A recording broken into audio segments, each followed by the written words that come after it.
জনগণ জানতে চায় তাদের অবস্থান কোথায়। এই সরকারের কাছে স্পষ্ট করতে হবে। এই সরকার দ্রুত সময়ের মধ্যে তাদের বিষয়ে জনগণের কাছে স্পষ্ট করবেন, এটা আমাদের দাবি। এই কথা বলে আগামী দিনে আমাদের এই নির্বাচনের দাবিতে তারা সর্বপ্রথম তারা মনে করেছিল যে আমাদের নেতা ইলিয়াস আলী এবং চৌধুরী আলমদেরকে যদি গুম করা যায় তাহলে হয়তো একটি বিধি সংস্কৃতি সৃষ্টি করে ভয়ভীতি সৃষ্টি করে আন্দোলনকে স্তব্ধ করে দিয়ে ক্ষমতাকে চিরস্থায়ী করা যাবে। কিন্তু তাদের এই ধারণা ভুল হয়েছে। তাদের এই ভ্রান্ত ধারণাটা প্রমাণ করেছে পরবর্তীতে যে আমাদের ইলিয়াস আলী এবং চৌধুরী আলম গুম হওয়ার পর আন্দোলন বেগবান হয়েছে, গতিশীল হয়েছে, আরো তীব্র থেকে তীব্রতর হয়েছে এবং এই স্বৈরাচারের পতনকে ত্বরান্বিত করেছে। তারা দেখেছেন যে দীর্ঘ 17 বছর এই অন্যায় অত্যাচার নিপীড়ন নির্যাতন খুন হামলা মামলা করে তারা দেশে যে একটি ভয়ঙ্কর ভয়াবহ অবস্থা সৃষ্টি করেছিল, গণতান্ত্রিক লেবাসে একটি ভয়ঙ্কর শাসন তারা বাংলাদেশে কায়েম করেছিল। প্রিয় বন্ধুরা, আমরা দেখতে পেয়েছিলাম যে তাদের বিভিন্নভাবে তাদের বিরুদ্ধে কথা বললে, গণতন্ত্রের জন্য কথা বললে, নির্বাচনের জন্য কথা বললে আমাদের বিরুদ্ধে নেমে আসতো অন্যায় অত্যাচার নিপীড়ন নির্যাতন। সেই নির্যাতন করে আমরা দেখেছি কিভাবে তারা আমাদেরকে ধরে নিয়ে গুম করা হয়েছে। আমরা এই পর্যন্ত যতটুকু আমাদের কাছে তথ্য রয়েছে আমরা জানি যে 60 লক্ষ আসামি করা হয়েছে, 1.5 লক্ষ মামলা হয়েছে এবং 3000-এরও বেশি নেতা কর্মীদেরকে যারা একটা জুডিশিয়াল কিলিং বিচার বহির্ভূত হত্যা করা হয়েছে এবং গুম করা হয়েছে। এই পর্যন্ত চৌধুরী আলম এবং ইলিয়াস আলী সহ এবং সুমন সহ প্রায় 1400-এরও বেশি নেতা কর্মীদেরকে গুম করা হয়েছে। আমরা পরবর্তীতে এই পরিবহন যে ঐতিহাসিক ছাত্র এই যে 5ই অগাস্টের ঐতিহাসিক ছাত্র গণঅভ্যুত্থানের মধ্যে যে বিজয় সূচিত হয়েছে তার পরবর্তীতে আমরা যে আয়নাগরের সন্ধান পেয়েছি, সেই আয়নাগরের মাধ্যমে আমরা কিছু নেতা কর্মীদেরকে বেরিয়ে আসতে দেখেছি। তারপরে সেই আসল যে ভয়ঙ্কর রূপ সেটা কিন্তু আমরা জনগণের কাছে সেইভাবে প্রকাশ পাইনি। সেটা আমরা দেখেছি আসল যেভাবে তাদের নির্যাতন করেছে সেই নির্যাতনের চিত্র জনগণ এখনো দেখতে পাইনি। প্রিয় বন্ধুরা, আমরা জানি গুম কমিশন হয়েছে। সেই গুম কমিশন আজ পর্যন্ত কি পদক্ষেপ নিয়েছে জনগণ এখনো জানে না।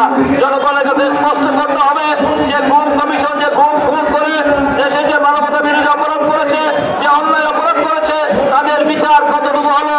আজ পর্যন্ত এই খুনিদের যে নৃশংস নিষ্ঠুরভাবে গুম করা হয়েছে নির্যাতন করেছে পঙ্গু করা হয়েছে তাদের বিরুদ্ধে দৃশ্যমান আজকে পর্যন্ত আজকে বিচারের কোনো ব্যবস্থা আমরা দেখতে পাচ্ছি না। তারা সংস্কারের কথা বলছেন, আমরা সংস্কারের পক্ষে রয়েছি, আমরা সংস্কারের বিরুদ্ধে নই। কিন্তু আমরা দেখতে পাচ্ছি যে একটি দফা রাষ্ট্র সংস্কার মধ্যে রূপরেখা আমাদের নেতা আমাদের চেয়ারম্যান তারেক রহমান দিয়েছেন। এই একটি দফার মধ্যে আমাদের রাষ্ট্রের যে উল্লেখযোগ্য যে বিষয় সংস্কারগুলি রয়েছে তারপরে আবার তারা যে দ্রুত সংস্কার করে তারা নির্বাচনের কথা বলে যাচ্ছেন। কিন্তু তারা আজকে আমরা দেখতে পাচ্ছি নির্বাচনের কোনো সুনির্দিষ্ট রোডম্যাপ তারা ঘোষণা করছেন না। এই যে তারা জনগণকে কি বিভ্রান্তি কুয়াশার মধ্যে রেখেছেন, আজকে প্রশ্ন করতে হবে। যদি প্রশ্ন 7 মাস পেরিয়ে গেল কিন্তু তাদের ভূমিকা স্পষ্ট। আজকে তাদের ভূমিকা নিয়ে জনগণের মধ্যে সন্দেহ সংশয় সৃষ্টি হয়েছে। তারা কি করতে যাচ্ছেন, তারা কি উদ্দেশ্য। তারা অনির্বাচিত সরকার, তারা জনগণের নির্বাচিত সরকার নয়। তারা আসছেন আমাদের এই ছাত্র জনতার রক্তের মধ্য দিয়ে আমাদের সকল জনগণের সমর্থন নিয়ে ডক্টর মোহাম্মদ ইউনূস সরকার এই অন্তর্বর্তীকালীন সরকার ইন্টারিম গভর্নমেন্ট করে তারা সৃষ্টি করেছেন। আমরা সব ধরনের সাহায্য সহযোগিতায় সরকারকে করতে চাই, গঠনমূলক সমালোচনা করছি। কিন্তু এই সরকার মনে করছে যে নির্বাচন আমার গণতান্ত্রিক অধিকার, মৌলিক অধিকার। 16 বছর দেশের মানুষের নির্বাচন তারা থেকে ভোট দিতে তারা বঞ্চিত হয়েছে। সেই 16 বছরে তারা 2018 নির্বাচন ভোট দিতে পারে নাই, 2014 ভোট দিতে পারে নাই, 2018 ভোট দিতে পারে নাই, 2024 জামি হয়েছে।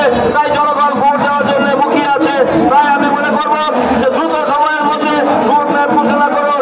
যে কারণে চৌধুরী আলম ইলিয়াস আলী তারা আজকে গুম হয়েছে তাদেরকে সন্ধান দেওয়ার জন্য, তাদের খুঁজে বের করার জন্য আপনার গুম কমিশনকে আপনার তাগিদ দেন দ্রুত সময়ের মধ্যে জনগণের কাছে স্পষ্ট করার জন্য। তার কোথায় আছে, কি অবস্থা আছে জনগণ জানতে চায়। আমরা চাই যে তার পরিবারের কাছে আমাদের কাছে ফিরে আসুক। আমরা মনে করি না এখনো যে ইলিয়াস আলী চৌধুরী আলম আমাদের মাঝে নাই। আমরা মনে করি তারা এখনো দৃশ্যমান আমাদের মাঝে নেই, কিন্তু তাদের অস্তিত্ব আমরা অনুভব করি।